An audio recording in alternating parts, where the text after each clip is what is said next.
Hi guys, Michelle Fumagalli here, dietitian mom, athlete, and owner of Fit Plate Nutrition. Wanted to come on here to answer some of your questions on dairy. So dairy and non-dairy products. So nut-based, plant-based really milks versus dairy milks.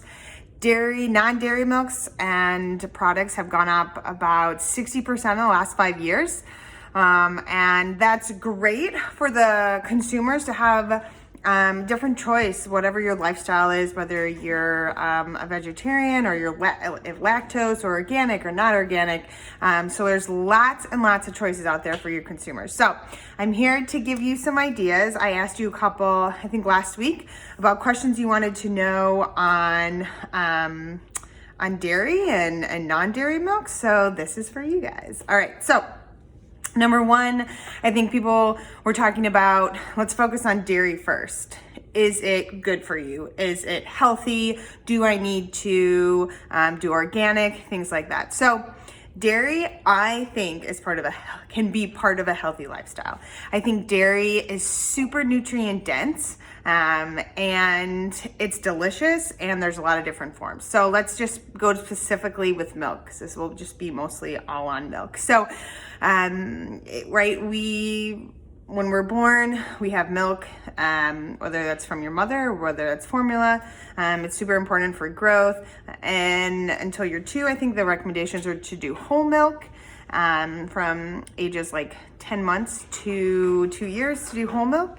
And then after following that, a lot of people are like, well, should we really be having milk? We're the only species that has milk. But number one, let's kind of get into that. So we are human. We're not an animal. So why are we comparing ourselves to animal? And there actually are studies that show some animals do take other animals' milk. So, and I can put the studies in here, but I believe like they'll steal them from sea elephants. So these one type of waterfowl bird will go and steal milk from sea elephants, and then also another animal. A seabird will do it, and then a feral cat will actually go and steal milk from elephant seals. So that's one way and then another thing is, again, we are the only species that has to supplement our food with vitamins and minerals, and no other animal has to do that. And again, we're not an animal, we're a human. So just to kind of say, like, no other thing in the world drinks another thing's milk. Well, that's a lie, and we aren't animals, we're humans. So just to kind of give you an idea with that. But why is milk so nutrient dense? So let's talk about it. It has natural sugars, lactose. It's a natural sugar. It's full of protein, and even you can see like the ultra processed has a lot of protein in it. So protein, natural sugars, fats. That's a good source of fat, and we can obviously, depending on what you want in your lifestyle, you can go low fat, medium fat, and then whole. Now let's go into the organic. So for my animal-based proteins, I try to do organic, but science shows there is no real difference between a grass-fed organic milk versus a conventional milk. So the biggest difference of grass-fed or organic versus conventional, it's not the product, it's the process. So, for example, grass-fed, they did studies, and grass-fed milk, organic milk, let's say, has higher unsaturated fatty acids or fatty acids. So let's say even like omega-3s, but if we're looking at milk, milk isn't a good source of omega-3s in the first place. So it really doesn't matter, I'm saying, right? So if you do a grass-fed, yes, you're gonna have maybe some additional omega-3s, but it's really not that big a difference, because this isn't a high omega-3 or high unsaturated fatty acids for the diet. So that's one thing to look at. Another thing with organic, right? So it's just kind of the process. So the differences between organic and non-organic, there's certain stipulations for organic that they have to abide by. So they can never be treated with antibiotics. They have to be having, I think it's 60% of their time they have to be grazing on pastures. Again, that's it's only 60%, so it's really not that much. And then they have to be, organic feed.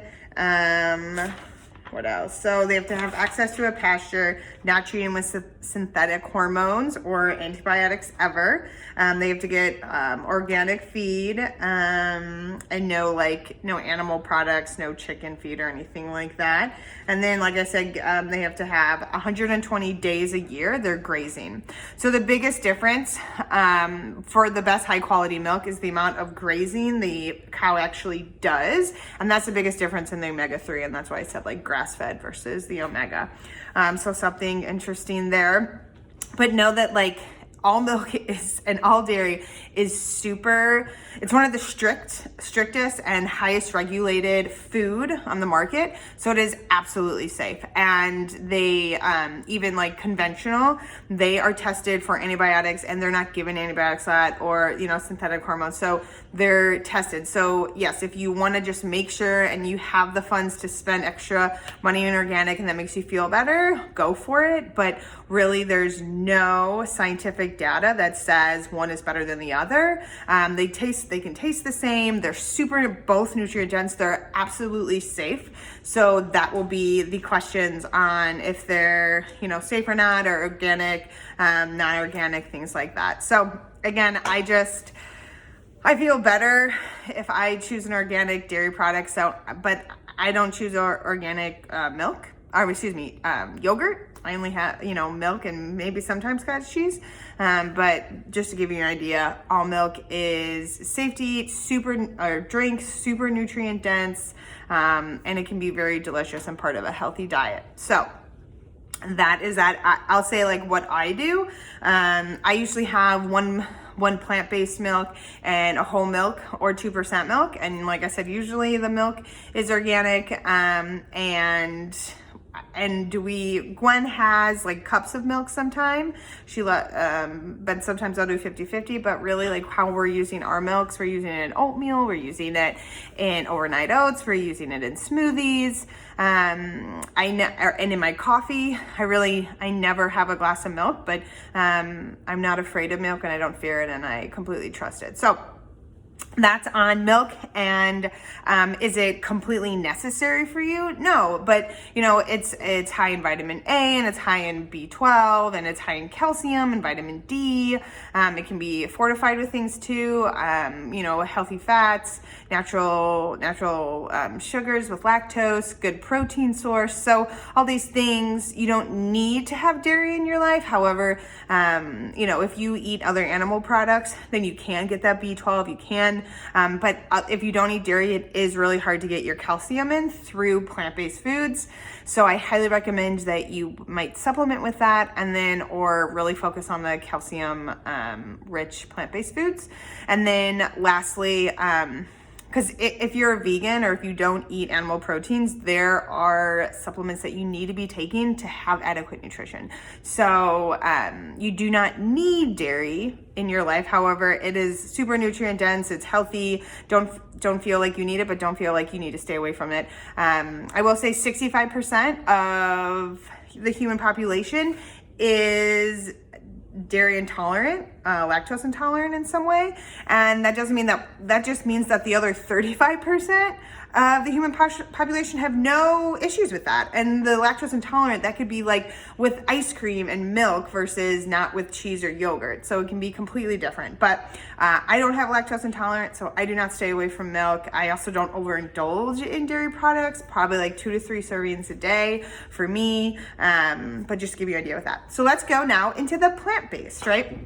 So I have the, this is the organic, like just dairy milk, and big fan of that. I put that in my coffee. Like I said, my overnight oats, my oatmeal, things like that. So we also have some plant-based milks, and these have been going crazy for the last, 5 years. Like I said, it's increased 60% of the market. So you can go to the grocery store and you see tons of nut milks. We have hemp, nut, pea, oat, all different kinds, soy. So let's talk about the difference between these guys, right? So we talked about the protein in milk. Protein, it can be 8 grams to 12 grams of protein in milk. It's 12 grams of sugar. Sometimes the ultra processed has less sugar. And then fat, it can range from 0% to 4%. So let's say my whole milk here has 9 grams per cup. So if I was having 2 tablespoons, it's like a gram of fat, or a gram or 2 of fat. So something to give you an idea. So remember these things. It also, like I said, is high in calcium, it's high in B12, it's high in vitamin D, vitamin A. So remember that for the other ones. And it's, if you look, the only ingredients on this guy is milk and vitamin D3, because they fortify it with vitamin D3 to help with the absorption of calcium. Calcium, vitamin D3 are great paired together.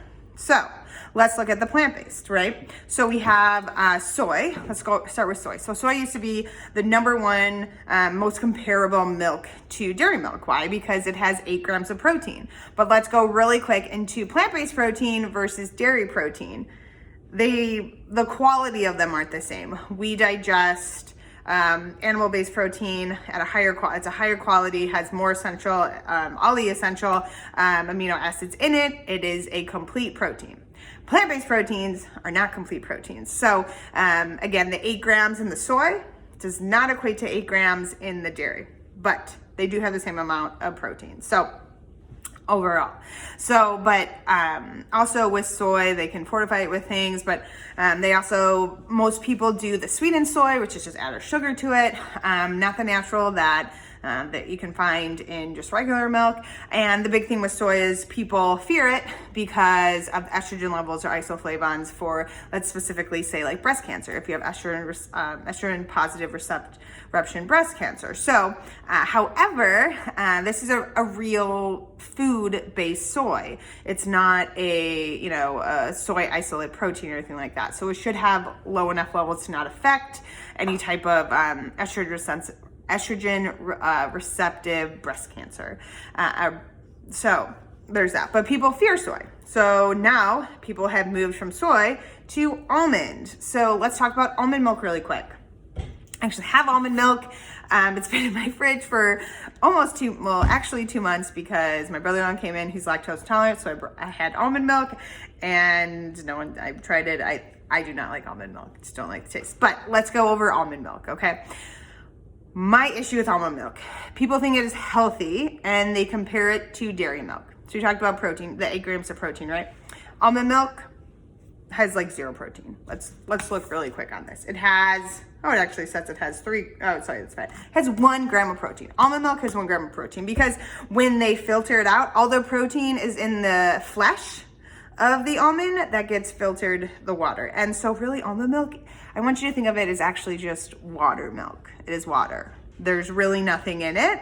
They do fortify it with stuff. There's some calcium in it. There is, and then there's other things to help with the texture of it. So there's added in ingredients for that. So a lot of people think they're doing themselves good by drinking almond milk, but do not compare it to regular milk, just because the protein content is not there. It has a little fat in it. It's really you're just drinking water. So, and then usually we have to do the sweetened versions. So the sweetened versions usually have added sugar in them as well.